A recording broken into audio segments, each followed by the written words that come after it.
Hello, my name is Debbie Wetzler, and I wanted to talk to you today about how large an area redox technology really is.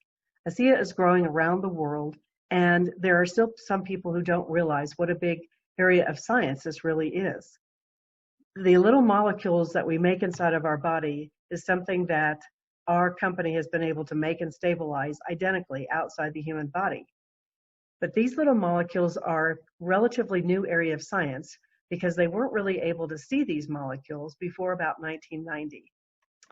So when I first learned about this, it was about 10 years ago, and I was lucky enough to have a friend who was very, very smart. She had graduated from Johns Hopkins as a molecular biologist. She had done years of research at the National Institutes of Health. And when I took the information, I will never forget what happened that day. I put the information down in front of her, and she almost fell off her chair. She looked at me and said, "Debbie, I've been studying these molecules for 17 years, and we've had scientists from around the world come and try to do this. Are you telling me that somebody was finally able to stabilize these molecules outside the human body in a bioactive form?" And when I said yes, not knowing how big this was, she looked at me and said, "You have no idea how massive this is. This will change our field as you know it."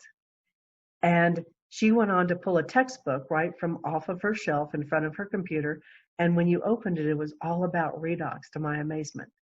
And she was the first one to start explaining in detail what these little molecules could do.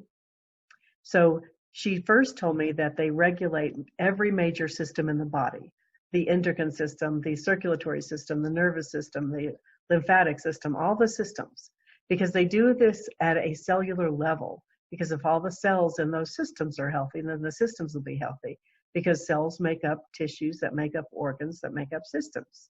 So there's between 18,000 and 80,000 peer-reviewed studies, depending on how you look it up. It's quite impressive. Since then, Dr. James Watson of Watson and Crick, who discovered the double helix of DNA and won a Nobel Prize for it, published an article in the Lancet Medical Journal stating that type 2 diabetes, cancer, and brain disorders were the lack of redox signaling molecules. He's the first one to speculate that if we had enough redox signaling molecules, we would never be sick. She also sent me this article after it happened about NIH, the National Institutes of Health, granting the Medical University of South Carolina a $10.5 million grant to open a redox research center. Then they sent $2.3 million to Cornell to open their redox research center. And of course, Harvard has their own, and they're all studying something different. So Harvard is studying the role of redox with regard to aging, cancer, and male reproduction, and disease prevention. So you can see that every different institution is studying something a little different.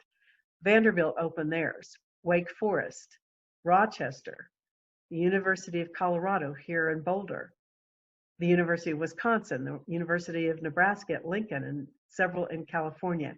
And these are just in the United States, the ones that I know about. So you can see how huge this area of science is. They're all studying something different.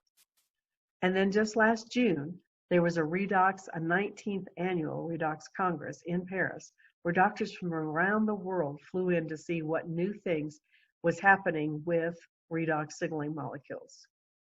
And so you can see what a large area of science this is. We were just the only company to be able to tap in, to find the formula that we were able to recreate these molecules and stabilize them so that they can help our bodies heal itself. So thank you very much for listening.